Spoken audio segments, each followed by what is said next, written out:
हा बाई, अरे मी येतो तुला भेटायला. खूप दिवसापासून झाले आपली बोलणंच नाही झालं. मी येईल तुला. काय अभिजीत, तुझ्या वडिलांचे 10 कॉल आले. कॉल बॅक केला त्यांना? अरे यार, माझा जवळचा मित्र मला बोलतोय, थांब ना अरे जरा. तुला मित्रांसाठी वेळ, ऑफिस साठी वेळ, तुला वेळ नाही का कॉल बॅक करायला तुझ्या बाबांना? कशाबद्दल बोलतेय तू? काय आहे हे? नाही माहिती? चल दाखवते तुला कशाबद्दल बोलते.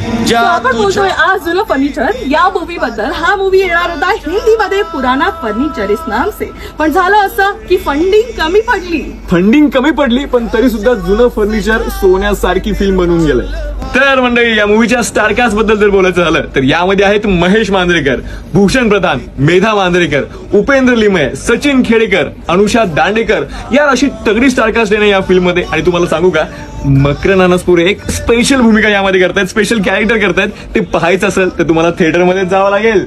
अभिजित, तुला माहितीये का पूर्ण भारतामध्ये 5000 वृद्धाश्रम आहेत. यस मंडळी, आणि या वृद्धाश्रमांची जी सत्य परिस्थिती आहे ना ती या फिल्म मध्ये तुम्हाला दाखवण्यात आली आहे. कशा प्रकारे मुलं आईवडिलांना सोडून देतात आणि आईवडिलांचं जे दुःख आहे ते तुम्हाला या फिल्म मध्ये पाहून तुम्हाला सुद्धा ते फील होईल. अख्ख्या मूवी मध्ये एकच गाणं आहे, नो टाइम पास.